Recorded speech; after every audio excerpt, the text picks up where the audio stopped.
de 2021. Más adelante estaremos conversando con Boris Malaver Reyes del Instituto Nacional de Meteorología e Hidrología del INANI, con respecto a estos cambios climáticos y sobre todo en la sierra ecuatoriana, en donde tenemos un día de temperaturas muy altas y al siguiente un frío brutal. Entonces vamos a conocer por qué se da esto y la repercusión que puede tener en diferentes sectores. Y también estaremos conversando con un especialista en consultoría política, un constitucionalista. Se trata de André Benavides. Bueno, hay algunas cosas de las cuales hablar en nuestro país. ¿Qué pasa, no? ¿Dónde está la Constitución? Que es de lo más acomodaticia a los intereses políticos. Por lo pronto, en nuestro segmento editorial, la invitada de hoy es Nelsa Curvelo. La próxima vez que esté con nosotros en este espacio, prometo hablarles un poco sobre la historia de esta mujer. Fascinante.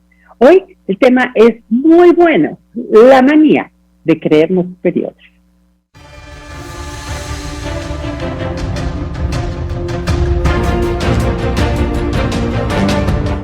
Los niños indígenas enterrados en fosas comunes, en antiguos externados en Canadá, además de despertar un dolor inmenso, y todavía faltan otras tumbas que descubrir, muestra un problema recurrente en nuestras sociedades antiguas y modernas.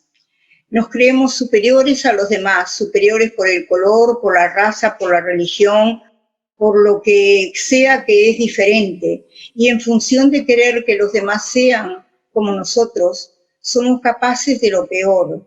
En este caso, aparentemente, los niños indígenas obligados a ir a estudiar a zonas lejanas a su lugar donde vivían, cuando morían simplemente eran enterrados, no se comunicaban a sus padres, y ojalá no sea porque morían por malos tratos, o por torturas, o por abusos, que eso no lo podemos decir ahora, pero que es también un interrogante muy fuerte. ¿Por qué nosotros somos así? ¿Por qué lo que tratamos de formar una especie de gueto donde nos sentimos cómodos con lo que piensan, con los que políticamente o religiosamente o a nivel de raza sentimos que son iguales, cuando la diversidad es lo que nos permite avanzar y lo que nos permite ser mejores seres humanos? ¿Por qué nos incomoda aquello que debería ser complementario? Esa necesidad de poder afianzado en lo igual, en realidad en lo que es uniforme, justifica muchos autoritarismos, muchos dictadores. Parte de eso está pasando también en este momento en Nicaragua, donde un aparente revolucionario que levantó tanta esperanza en el pueblo cuando sacaron al régimen somocista, se ha convertido en un dictador que colma la paciencia, que ataca, que es un verdadero gulag, que pone preso a sus opositores, que no quiere saber nada de construir una democracia, sino poner las bases de un poder en el que él sea el todopoderoso. Esta necesidad de tener el poder sobre los demás y no el poder que se ejerce cuando trabajamos en conjunto, cuando somos otros con los demás, es una de las raíces más profundas de la violencia en nuestra sociedad. Algo que tenemos que aprender a combatir, aprendiendo a admitir lo que es diferente, porque eso es lo que nos permite ser nosotros mismos.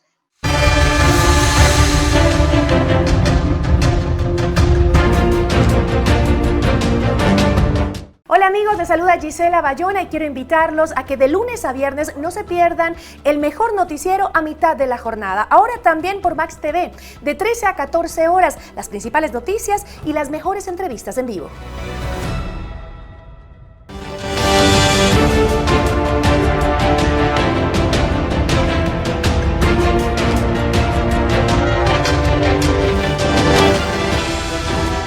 Bueno, agradecemos antes de pasar la entrevista a Nelsa Curvelo, y lo que dice es muy importante, lo que es diferente a nosotros quien es diferente a nosotros, nos complementa, pero también nos permite desarrollarnos y crecer. Vamos ahora con Boris Malaver-Reyes, del Instituto Nacional de Meteorología e Hidrología, INAMI. Muy buenos días, bienvenido a este programa, gracias por acompañarnos.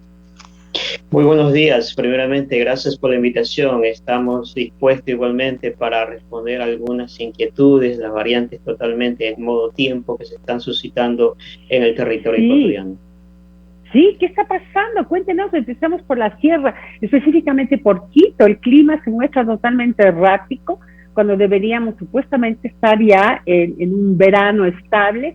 Tenemos unos días de calor, de mucho sol, y al día siguiente baja drásticamente la temperatura. Cuéntenos qué es lo que está ocurriendo con el clima, por favor. Así es, igualmente estamos pasando por una variedad totalmente climática con este tipo de irregularidad, se puede decir marcados, no solamente en el Callejón Interandino, sino en todo el Ecuador, lo cual debería ser para este mes de junio, septiembre, la época seca, temperaturas normales dentro del Callejón Interandino, registrar alrededor de 8 grados, la mínima en este caso quiere decir temperaturas máximas alrededor entre 23 grados, ¿no? Máxima se puede llegar hasta 25 grados en este caso, pero ya vimos esta variedad que estamos pasando, que está pasando todo el territorio ecuatoriano en este caso. Se debe igualmente por las ondas tropicales, se puede decir ondas totalmente del este, y de acuerdo a la circulación del viento, a niveles altos y medios, generan este tipo de aporte de humedad en este caso, provocando igualmente esta variedad totalmente de temperaturas. Igualmente la radiación solar igualmente no penetra totalmente por esta cobertura nubosa, lo cual se mantiene en temperaturas muchas veces bajas, cielos a veces se puede decir nublados, o a veces muchas veces como está en esta variedad cielos parcial nublados en horas de la tarde, ¿no? Provocando temperaturas igualmente altas, y las mínimas igualmente despejándose totalmente, los vientos en este caso aumentando, generando igualmente este descenso de temperatura para el Callejón Interandino, provocando este tipo de variedad que está pasando. Ya, muy bien, pero ¿hasta cuándo vamos a contar con este tipo de clima en la sierra ecuatoriana? Bueno, hasta el momento igualmente siguiendo el pronóstico y totalmente el monitoreo que está realizando el INAMI, de las 24 horas estamos realizando, se ve una variedad que durante se puede decir estos 3 días va a tener este tipo de variedad. Obviamente, no solamente el ¿Durante cuánto tiempo, disculpe? 3 días. 3 días.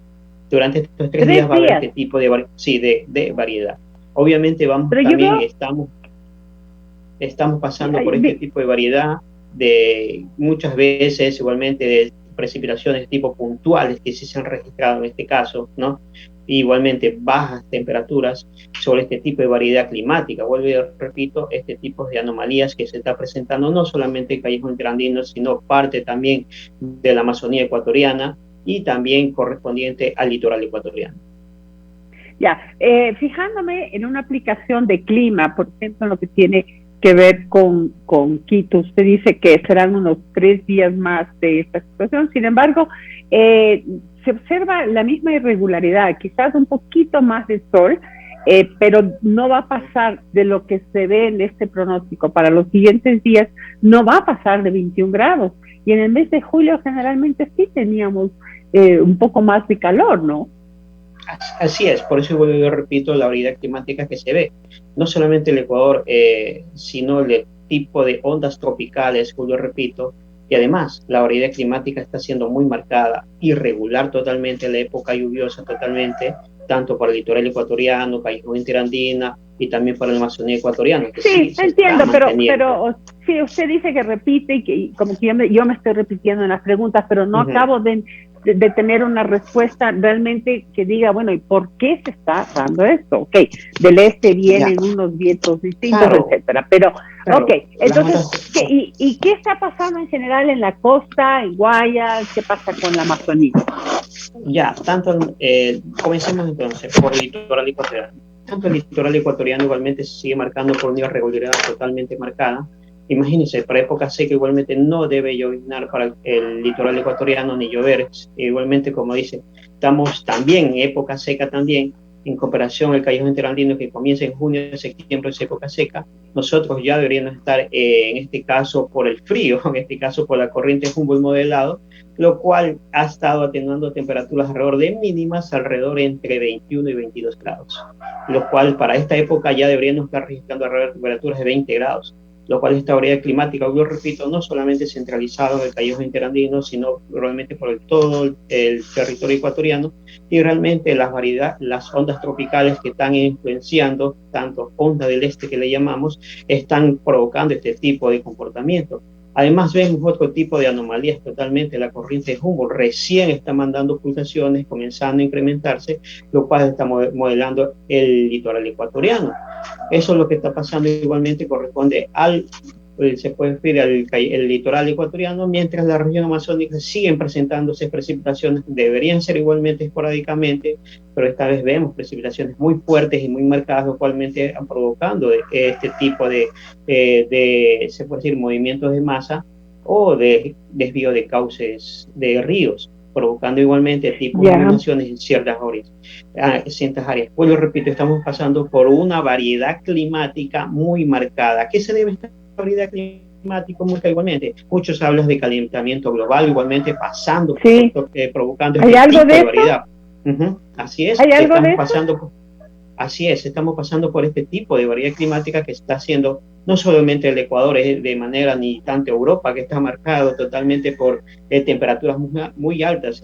Imagínense, alrededor igualmente de 45 grados, marcando ya solamente el Ecuador. De acuerdo, totalmente vemos una parte caliente y otra parte fría y otra parte de variedad del Ecuador que no hemos visto anteriormente, algo tipo anomalías que se están presentando en todo el territorio todo el territorio ecuatoriano, ¿no? Solamente Ecuador no está. ¿Por qué se debe? Al calentamiento, cambio climático.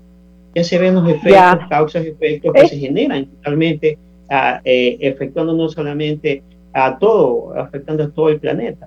¿Ya? Se ven este tipo de cambio climático, efectivamente, usted tiene toda la razón, y este cambio climático también, o este calentamiento global, está haciendo que, por ejemplo, se eleven los niveles del mar. Esa es una de las consecuencias de este calentamiento.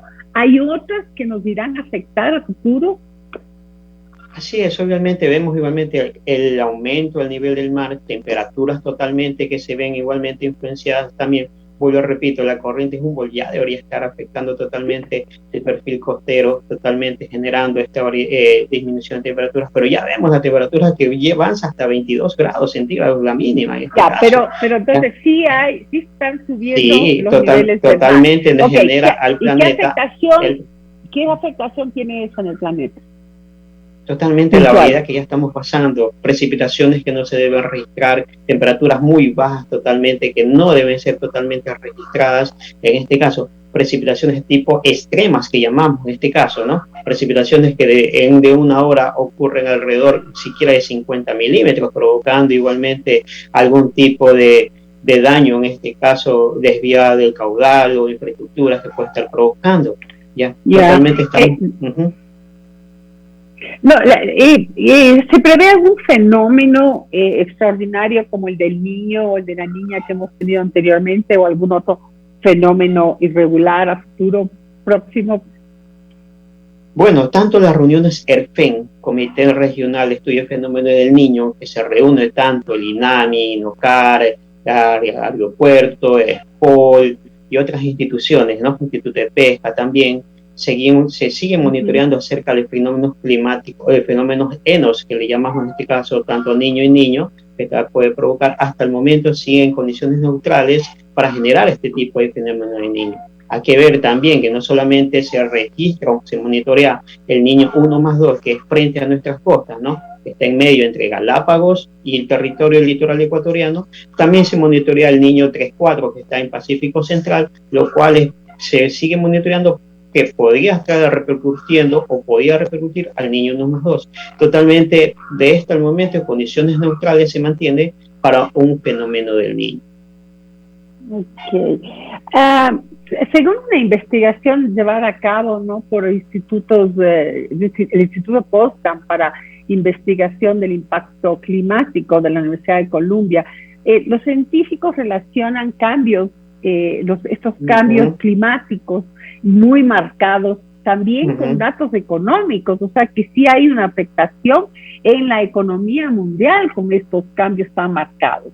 ¿A qué se debe esto? O sea, por ejemplo, ¿cómo afectan, me imagino yo, en la zona rural, por decirle, incluso a nivel turístico, estos cambios tan marcados, donde la gente puede viajar esperando que haya, no sé, un clima benigno y se encuentra con que de repente se está nevando o un frío insoportable para el cual no estuvo preparado? Obviamente el cambio totalmente para el área turística, no solamente turística, sino planificamos igualmente o planifica igualmente alguien que va a salir sobre el recorrido que va a hacer. Esperamos un buen tiempo en este caso, pero lo encontramos que es lo contrario. Por ejemplo, como usted dice, se puede estar proyectando una precipitación que no tiene esperado y pasa metido, obviamente afecta realmente de manera directa estos cambios climáticos al área turística, igualmente no dejan desarrollar, en este caso, las actividades agropecuarias, la parte agrícola totalmente, las bajas temperaturas, sobre todo en el Callejón Interandino, provocando en este caso pérdidas de cultivos totalmente, ¿no?, en esta área, en el área amazonía igualmente, precipitaciones muy fuertes, incrementos de caudales, en este caso del río, lo cual llevándose o acarreando totalmente al cultivos que se mantienen a las orillas, ¿no?, provocando daño tipo agrícola, agricultor o pequeño agricultor, en este caso, este impacto directo.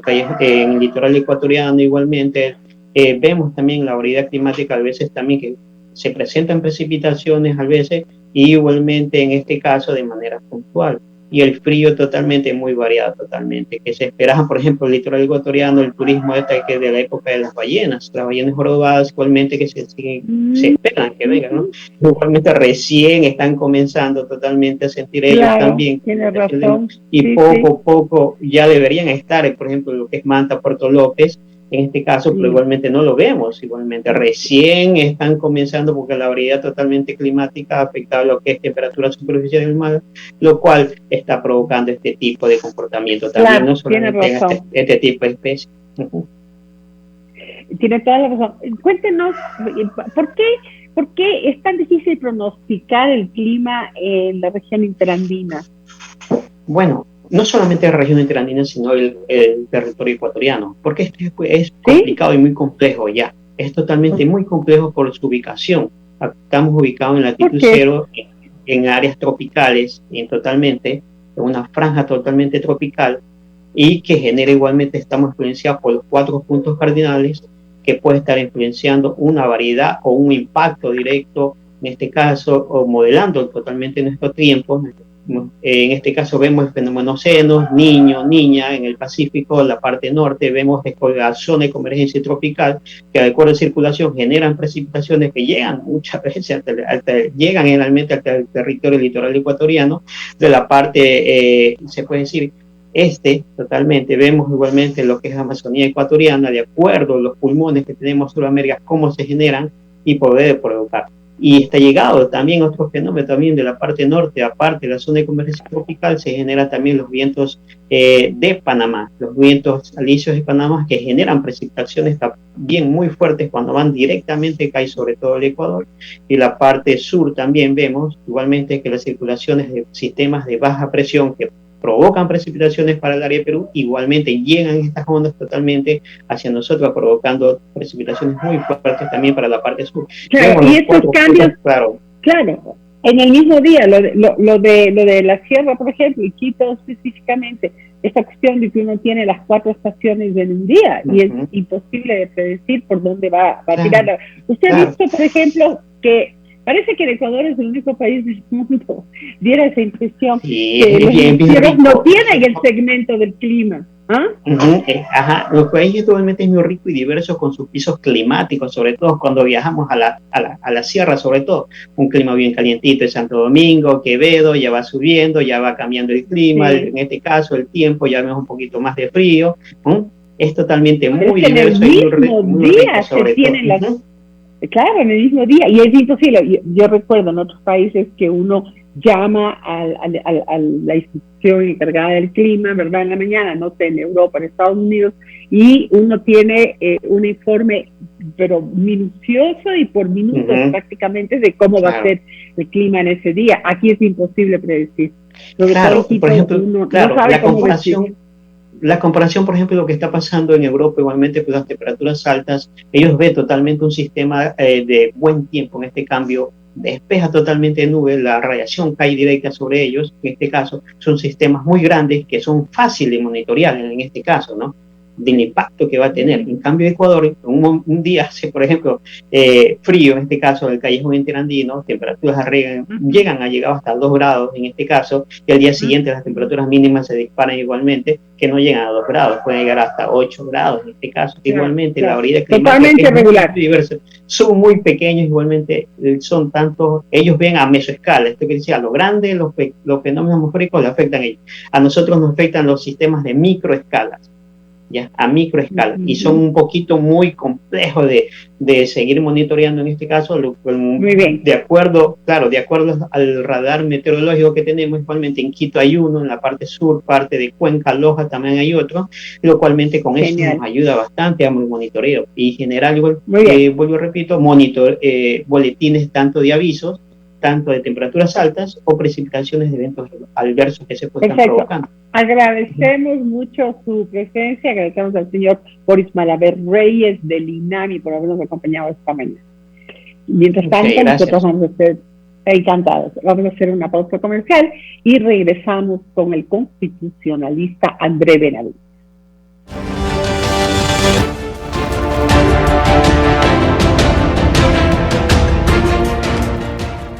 Hola amigos, les saluda Gisela Bayona y quiero invitarlos a que de lunes a viernes no se pierdan el mejor noticiero a mitad de la jornada. Ahora también por Max TV, de 13 a 14 horas, las principales noticias y las mejores entrevistas en vivo.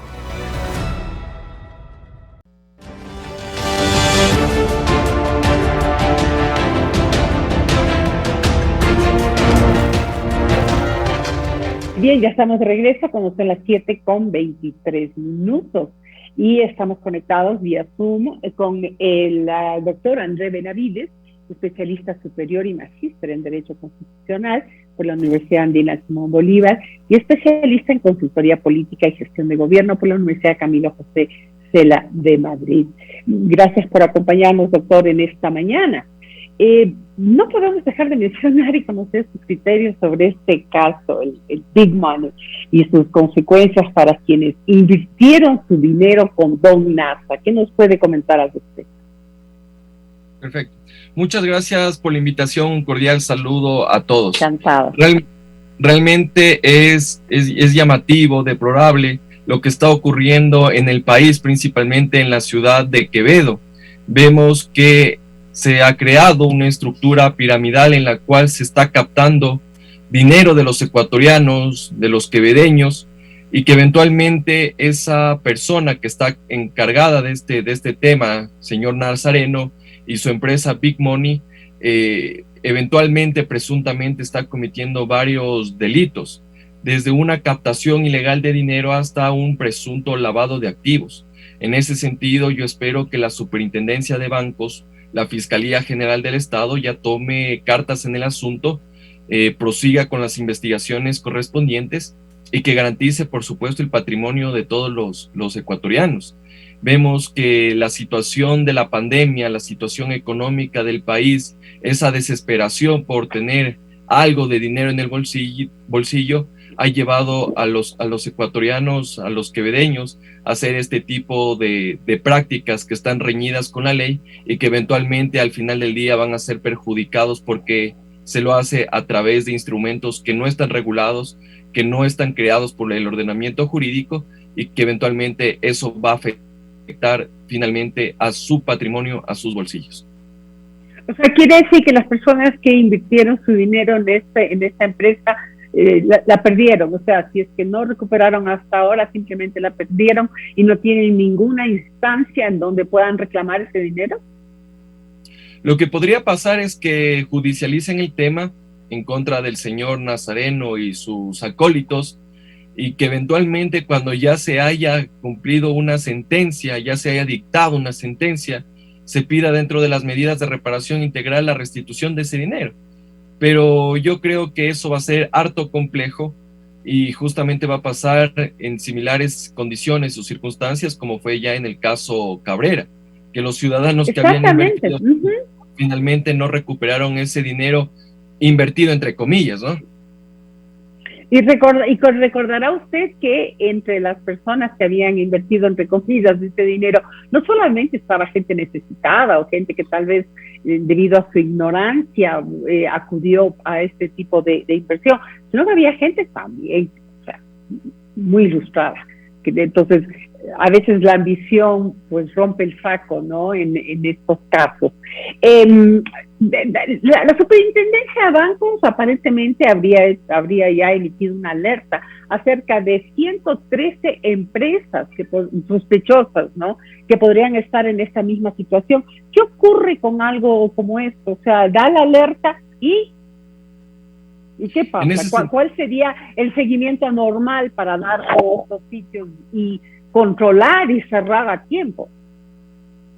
Claro, efectivamente, como pasó en el caso del notario Cabrera, vemos que cuando el notario fallece, el dinero que se encontraba en las oficinas comenzó a desaparecer desde el momento que se hicieron los allanamientos, después ya en la cadena de custodia y al final del día, cuando ya se quiso tener una sentencia o algo, el dinero desapareció. Entonces, eventualmente aquí vemos que al existir también este tipo de inversiones, entre comillas, como yo digo, existen también inclusive personas que están relacionadas a la función pública o inclusive al servicio policial y militar. Entonces es lamentable que inclusive funcionarios que conocen de primera mano la ley estén inobservando, incumpliendo disposiciones de orden legal.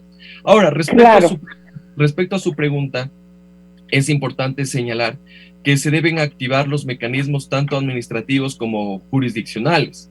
En ese sentido, se debería activar ya las investigaciones correspondientes por parte de la Fiscalía General del Estado y también por parte de la UAFE. ¿Por qué hago mención a la UAFE? Porque aquí eventualmente una supuesta inversión que te genere el 90% de utilidad en menos de 8 días, eventualmente eso hace presumir que estemos ante un delito de lavado de activos. Entonces ya se deberían tomar en cuenta estos elementos que finalmente activen los mecanismos administrativos de investigación. Adicionalmente, creo que la Superintendencia de Bancos también podría activar sus mecanismos de control y regulación a efectos de ver cómo se está dando el trámite o por dónde se está yendo ese dinero y finalmente cómo está ingresando al sistema financiero nacional. Porque eventualmente ese dinero no es que va a ser un dinero de bolsillo, un dinero que va a ser utilizado para el consumo inmediato, sino que al ser altas cantidades de dinero y eventualmente ante un delito de lavado de activos, eso va a querer ser utilizado, ingresado al sistema financiero nacional. Y ahí vemos que por ahí podría establecerse algún tipo de la ruta que se está utilizando inclusive, ¿no? Perfecto. Muchísimas gracias. Vamos a otro tema que también ha concitado la atención de la ciudadanía en los últimos días. Se trata de Pierina Correa, la asambleísta por la bancada UNES, presidenta de la Comisión de Protección Integral a Niños de la Asamblea Nacional. Ha sido cuestionada por activistas, legisladores, ex asambleístas, por sugerir la posibilidad de una consulta popular pese a que existe sentencia del máximo tribunal de interpretación de la Constitución del Ecuador, de la Corte Constitucional, porque que tiene carácter de definitivo e inapelable, ¿verdad? ¿Y esto por qué? Por el tema de haber ratificado que el aborto por violación ya no será penalizado.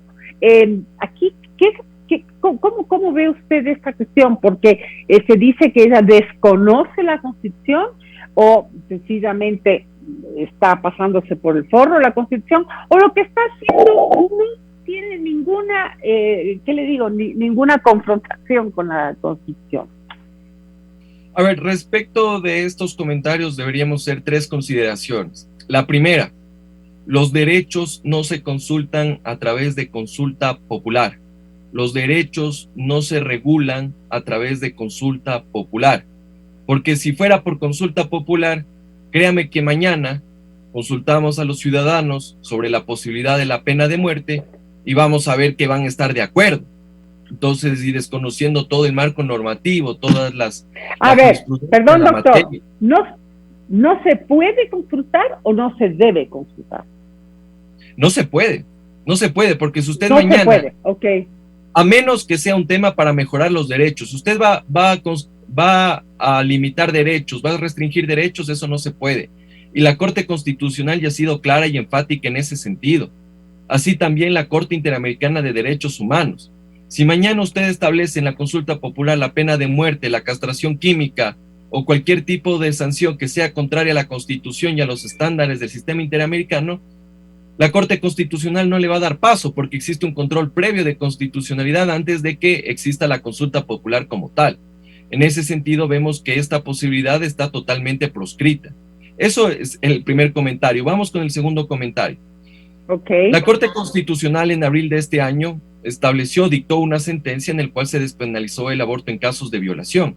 En ese sentido, se debe cumplir esa sentencia. Por lo tanto, aquí no se puede hacer uno de la vista gorda y en función de cierto tipo de dogmas, tratar de interrumpir la ejecución de esa sentencia. Entonces, por ese lado, los asambleístas, los legisladores están obligados en tramitar ese proyecto de ley. Si bien es cierto, ya conocemos que la Defensoría del Pueblo ha presentado una propuesta de texto, puede ser corregido en la Asamblea Nacional, obviamente siguiendo con los parámetros y presupuestos que ha establecido la Corte Constitucional. Y el tercer comentario que quiero realizar en este momento es que el incumplimiento de una sentencia de la Corte Constitucional tiene como efecto la destitución del funcionario que incumple ese fallo constitucional. Es decir, que los asambleístas no pueden lavarse las manos y decir que por un tema de creencias, de dogmas, de objeción de conciencia, no pueden tramitar ese proyecto de ley. En ese sentido, la sanción sería la destitución y está totalmente facultada la Corte Constitucional para hacer cumplir sus sentencias, sus dictámenes. Interesantísimo. Entonces ya estamos claros sobre ese tema, que podría llegar inclusive a la destitución si es que hay un desconocimiento o se pretende hacer algún tipo de movida desde el interior de la Asamblea para no dar cumplimiento a la resolución de la Corte Constitucional. Estamos bien, ¿verdad?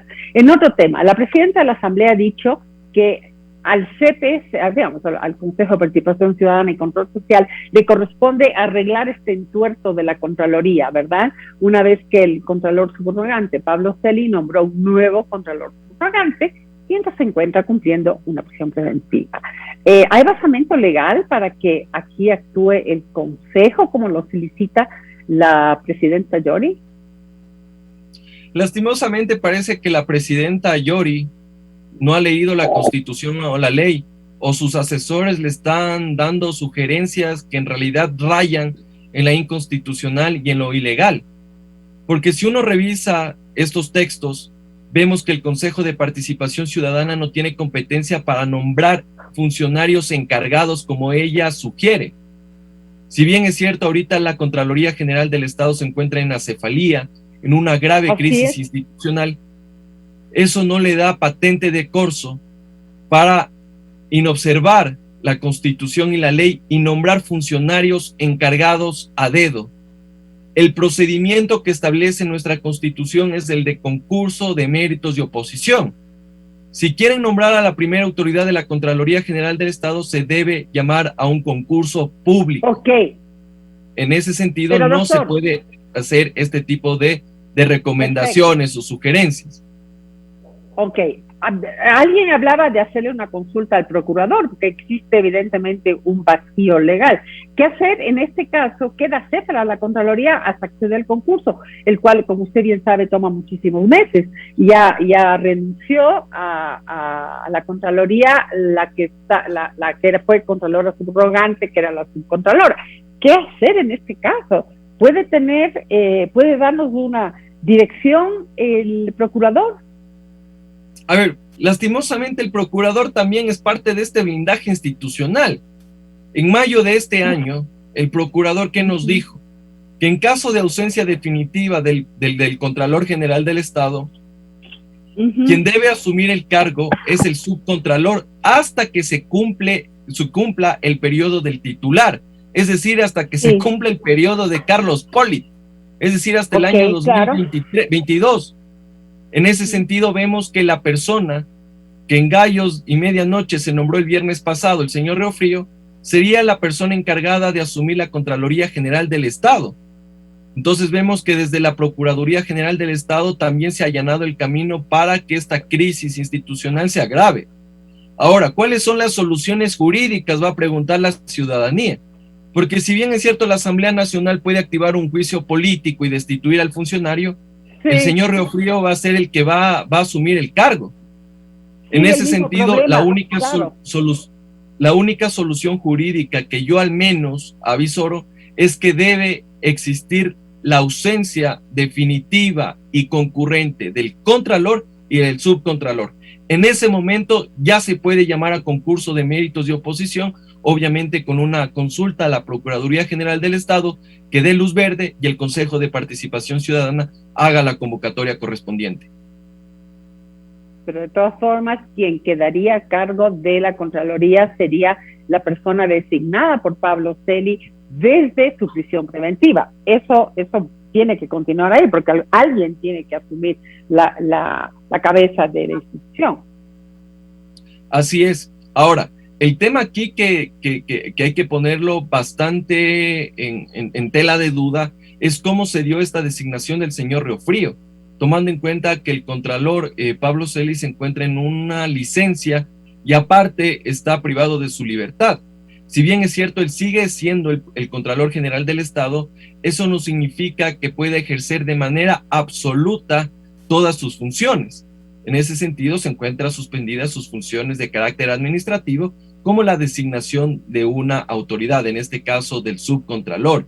En un comunicado sin pie de firma, se indica que un director de gestión institucional, un cargo medio, supuestamente tiene competencia para hacer este tipo de designaciones.